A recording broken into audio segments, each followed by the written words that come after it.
Le président directeur général de France Boisson est mon invité ce matin dans Les Échos. Bonjour Loïc Latour. Bonjour. Votre métier, c'est la distribution de boissons, notamment auprès de ce qu'on appelle les CHR, les cafés, les hôtels et les restaurants.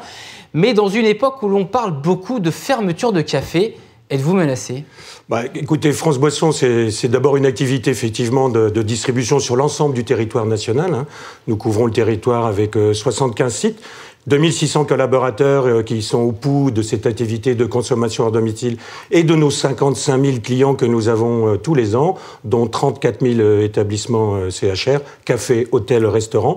Une activité centrée sur la boisson. Nous sommes leaders de la distribution de boissons en CHR et en consommation hors domicile. Effectivement, nous sommes dans une activité qui voit des évolutions qui sont liées aux évolutions de l'activité économique et des habitudes de consommation.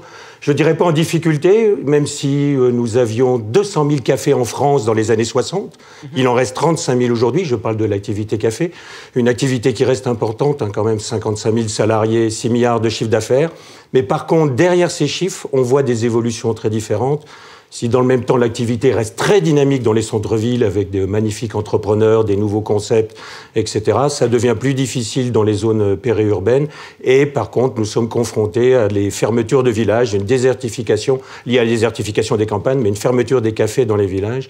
Par exemple, un chiffre à partager avec vous, 1 maire sur 4 aujourd'hui en place a vu son café de village fermé dans son village. Et en complément de ce phénomène que vous évoquez, dont vous parlez de désertification des villages, selon une étude Nielsen, la consommation de boissons dans les CHR a diminué de 2,7% en 2016. Aujourd'hui, comment vous faites pour réagir, pour adapter votre offre face à cette tendance de marché ? L'adaptation de notre offre en tant que distributeur de boissons, c'est de travailler sur ce que sont les nouvelles tendances, c'est de travailler sur la valorisation, que ce soit dans les catégories eau, dans les catégories vin. En fait, c'est comme ça que nous traitons ce sujet-là. Et quelles sont les nouvelles tendances, justement, que vous évoquez ? Beaucoup de recherche de diversité, de recherche de produits locaux. C'est entre autres un des points d'appui pour s'intéresser à ce qu'on pourrait faire dans les villages, puisque c'est un des sujets que nous avons partagé avec à l'occasion du Salon des maires, au Congrès des maires, avec certains des élus, qui sont confrontés à cet enjeu d'aménagement du territoire et qui ont envie de sauver leur bistrot dans leur village. Et on peut sans doute aussi, puisque c'est les tendances, relier ça à des consommations locales.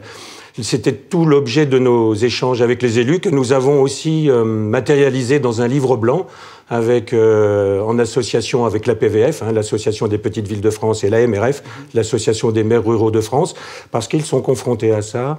Et d'ailleurs, ce qui est intéressant, je vous disais qu'un maire sur 4 a vu son café de village fermé. Le paradoxe, c'est que 82% des habitants de ces villages souhaitent aussi que le café réouvre. Si ça peut s'appuyer aussi sur des consommations locales, tant mieux. Et dans ce contexte-là, justement, donc, vous avez réagi chez France Boisson. Vous avez lancé une offre qui s'appelle Service en territoire. L'objectif, c'est d'aider la reprise ou la création de cafés dans les villages, mais notamment, si vous le pouvez, en étudiant au cas par cas, avec des activités complémentaires. Est-ce que ça veut dire qu'à partir des chiffres que vous nous avez évoqués dans les sondages, que la demande est toujours là, mais que c'est au métier d'évoluer ? Oui, alors, tout à fait. Alors, on s'est d'abord intéressé, on s'intéresse à permanence à l'évolution des métiers, mais pour ce qui concerne les zones rurales, on est allé aussi affiner notre jugement, puisqu'on couvre régulièrement le territoire national, récemment en faisant des rencontres comptoir et territoire avec des élus. Nous en avons mené une dizaine, où nous avons réuni les élus locaux et les acteurs du CHR pour affiner notre jugement. Donc, pour ce qui concerne plus particulièrement relancer les cafés dans les villages, effectivement, on s'est aperçu que les mairies avaient besoin d'un accompagnement. Donc, nous avons construit une offre qui s'appelle Service en tête territoire, parce qu'au-delà de partager un constat, de faire écho par l'intermédiaire du livre blanc auprès des élus sur la difficulté, la volonté de relancer les cafés des villages, il fallait aussi pour nous s'engager, faire une offre concrète. Et entre autres, dans cette offre, vous allez y trouver 3 composantes importantes. La première, c'est d'aider l'élu à identifier quel peut être son besoin et aussi aider l'élu à rechercher le bon exploitant. Parce qu'au-delà du café, bâtisseur ou constructeur de liens sociaux dans un village, il s'agit aussi que l'affaire soit pérenne. Et pour que l'affaire soit pérenne... C'est un vrai métier. C'est un vrai métier. Et les élus ont besoin d'être accompagnés sur le choix du repreneur. Ça, c'est le premier élément très important de cette offre.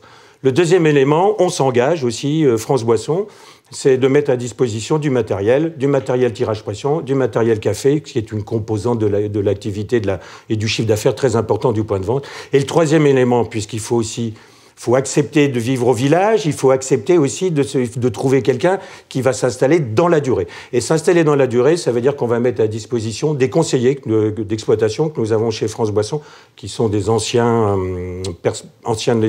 patrons d'établissements, qui sont à même d'accompagner, de faire un diagnostic avec le patron de l'affaire pour faire en sorte que l'affaire s'installe dans la durée et soit pérenne, ce qui est très important. Donc un accompagnement complet sur toute la chaîne, finalement. On va parler peu, mais parlons business avec justement donc France Boisson. On va vérifier les chiffres avec vous. 57 000 clients en France, 75 sites de distribution et 976 millions d'euros de chiffre d'affaires. Vous êtes une filiale de Heineken. Comment se décompose aujourd'hui votre activité selon les boissons ? Alors l'activité de France Boisson, elle couvre l'ensemble de l'offre boisson d'un établissement, qu'il soit café, hôtel ou restaurant, ou voire même une gare ou un aéroport. Donc vous allez y trouver aussi bien des formats bouteilles, des formats fûts que des formats boîtes. En termes de boissons, vous avez une activité bière. Notre deuxième activité pour France Boisson, c'est notre activité vin. Nous commercialisons 36 millions de cols de vin chaque année. Ensuite, évidemment, nous distribuons et nous commercialisons les catégories vin, les catégories soft et les catégories café.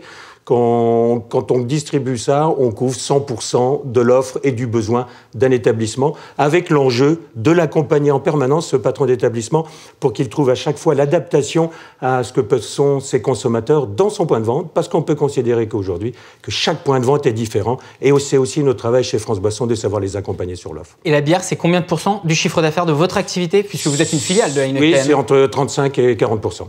Merci Loïc Latour d'avoir été avec nous ce matin. Je rappelle, président directeur général de France Boisson.